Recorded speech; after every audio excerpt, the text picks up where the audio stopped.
స్నేహితులారా, ఈ సమయాన్ని బట్టి దేవునికి వందనాలు తెలియజేస్తూ ఉన్నాను. ప్రేమపూర్వకముగా మిమ్మల్ని అందరినీ వాక్య ధ్యానంలోనికి ఆహ్వానిస్తూ ఉన్నాను. దేవుని చిత్తము గ్రహించాలి అనే ఆలోచనను మీతో కూడా పంచుకోవడానికి ఇష్టపడుతూ ఉన్నాను. కనుక దేవుని యొక్క వాక్యమును మీరు ముగింపు వరకు ఆలకించాలని మీ కుటుంబ సభ్యులతోనూ తోటి విశ్వాసులతోనూ ఈ వీడియో షేర్ చేసుకోవాలని మీ ప్రార్థన మనవులు ఎట్టివైనను కామెంట్స్ రూపంలో కానీ ఫోన్ కాల్ ద్వారా కానీ తెలియజేయండి. నమ్మకంగా మీ కొరకు ప్రార్థిస్తాము. ఈ వీడియో మీ ఆధ్యాత్మిక జీవితములకు ఉపయోగకరంగా ఉంది అని మీకు అనిపిస్తే దయచేసి ఈ ఛానల్ను సబ్స్క్రైబ్ చేసుకునవలసినదిగా మనవి చేస్తూ ఉన్నాను. లేఖనము యోహాను సువార్త 6వ అధ్యాయము 39వ వచనము. నన్ను పంపిన వాని చిత్తము నెరవేర్చుటకే పరలోకము నుండి దిగి వచ్చి తిని. స్నేహితులారా, ఈ క్రిస్మస్ కాలంలో ప్రభువు ఈ లోకంలో జన్మించడము అనే విషయాన్ని బట్టి ఎంతగానో సంతోషించి ఆనందించుచు ఈ పండుగను జరిగించుకోవడానికి అనేక రీతులుగా మనము సిద్ధపడేటటువంటి వారంగా ఉంటాం. జన్మించినాడు అనే విషయాన్ని గురించే ఆలోచించేటటువంటి వారంగా ఉంటాము.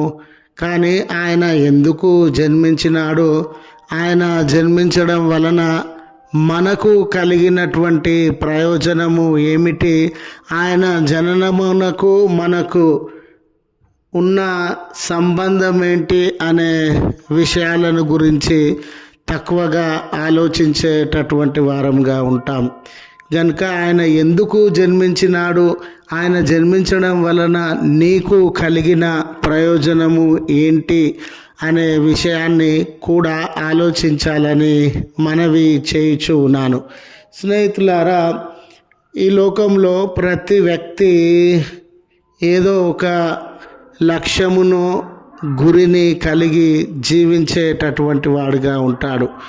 ఈ ఫలాని విషయాన్ని సాధించాలి, ఫలాని గోల్ నేను విజయం సాధించి ఆ గోల్ను పొందుకోవాలి, ఆ లక్ష్యాన్ని సాధించుట కొరకే నేను జీవించాలని ప్రతి వారము ఏదో ఒక లక్ష్యం కొరకు జీవించే వారంగా ఉంటాం.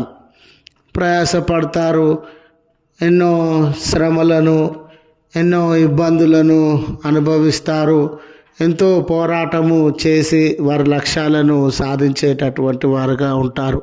మనలో చాలామందిని అడిగి చూడండి, మీ లక్ష్యం ఏమిటంటే అది భూ సంబంధమైనటువంటిదై, శరీర సంబంధమైనటువంటిదై, ఈ లోక సంబంధమైన సౌకర్యములకు సంబంధించినదై ఉంటుంది. కానీ మనలో చాలామంది నిజమే మన జీవితాలలో మన చిత్తం ఏంటో, మన ఇష్టం ఏంటో, మనకు ప్రయోజనం ఏంటో వాటిని గురించి ఆలోచన చేస్తూ ఉన్నాం. కానీ నిజమే ఈ జీవితం అనేది దేవుడు మనకు అనుగ్రహించినటువంటి బహుమానము. దేవుడు ఈ లోకంలో మనలను జన్మింపజేసినటువంటి దేవుడు. అయితే నా జీవితం పట్ల దేవుని ఉద్దేశము ఏమై ఉన్నది, నా జీవితం పట్ల దేవుని యొక్క చిత్తము ఏమై ఉన్నది అని మనం చాలా తక్కువగా ఆలోచన చేస్తామండి. అయితే యేసు ప్రభుల వారి జననమును గుర్తు చేసుకుంటూ ఉన్న ఈ సందర్భంలో అసలు మనం ఎందుకు ఈ లోకంలో జన్మించినాం, మన పట్ల దేవుని యొక్క చిత్తము ఏమై ఉన్నది అని గ్రహించగలిగినటువంటి వారంగా ఉండాలి. ప్రభుల వారైతే నన్ను పంపినవాడు అంటే దేవుని చిత్తాన్ని నెరవేర్చుట కొరకు, దేవుని చిత్తం కొరకు నేను బ్రతుకుతున్నా, దేవుని చిత్తాన్ని నెరవేర్చడానికే ఈ భూమి మీద జన్మించిన నా జీవితంలో నేను అనేదానికి, నా ఇష్టము అనేదానికి, లేదా నాకు ప్రయోజనము అనేదానికి నాకు లాభము అనే ఈ విషయాలకి నా జీవితంలో తావులేదు. నా జీవితంలో మొదటి స్థానాన్ని దేవుని చిత్తము ఏమై ఉన్నదో, దేవుడు ఎటువంటి బాధ్యతలను నాకు అందించినాడో దాన్ని నెరవేర్చుట కొరకే ఈ లోకంలో జన్మించినాను అనే సత్యాన్ని వారు తెలియజేస్తూ ఉన్నారు. యేసు ప్రభుల వారు ఎందుకు జన్మించినారో, ఏ కార్యము జరిగించవలనో ఆయనకు ఒక క్లారిటీ ఉందండి. ఈరోజు మన జీవితాలలో మనం ఎందుకు జన్మించినామో, మనం దేన్ని నెరవేర్చాలి అనే ఒక క్లారిటీ ఉన్నటువంటి బిడ్డలంగా మనం ఉండినామా? ఈ లోక సంబంధమైన విషయాల కొరకు మాత్రమే ఈ లోకంలో మనం జన్మించినామా అనే విషయాన్ని ఆలోచించాలి. నశించిన దానిని వెదకి రక్షించుటకు అని ప్రభుల వారు దేవుని చిత్తమేంటో గ్రహించినారు. ప్రతివారు నశింపక నిత్య జీవం పొందాలి అని ఈ విషయం కొరకు నన్ను దేవుడు జన్మింపజేసినాడని వారు గ్రహించినారు. ఈ దినాన స్నేహితులారా, యేసు ప్రభువు నందలి విశ్వాసముంచి జీవము కలిగిన బిడ్డలంగా ఈ లోకంలో ఉండాలని, ఈ లోక సంబంధమైన విషయాలే కాదు, పరలోక సంబంధమైన విషయాల మీద శ్రద్ధ కలిగినటువంటి వారంగా ఉండాలని,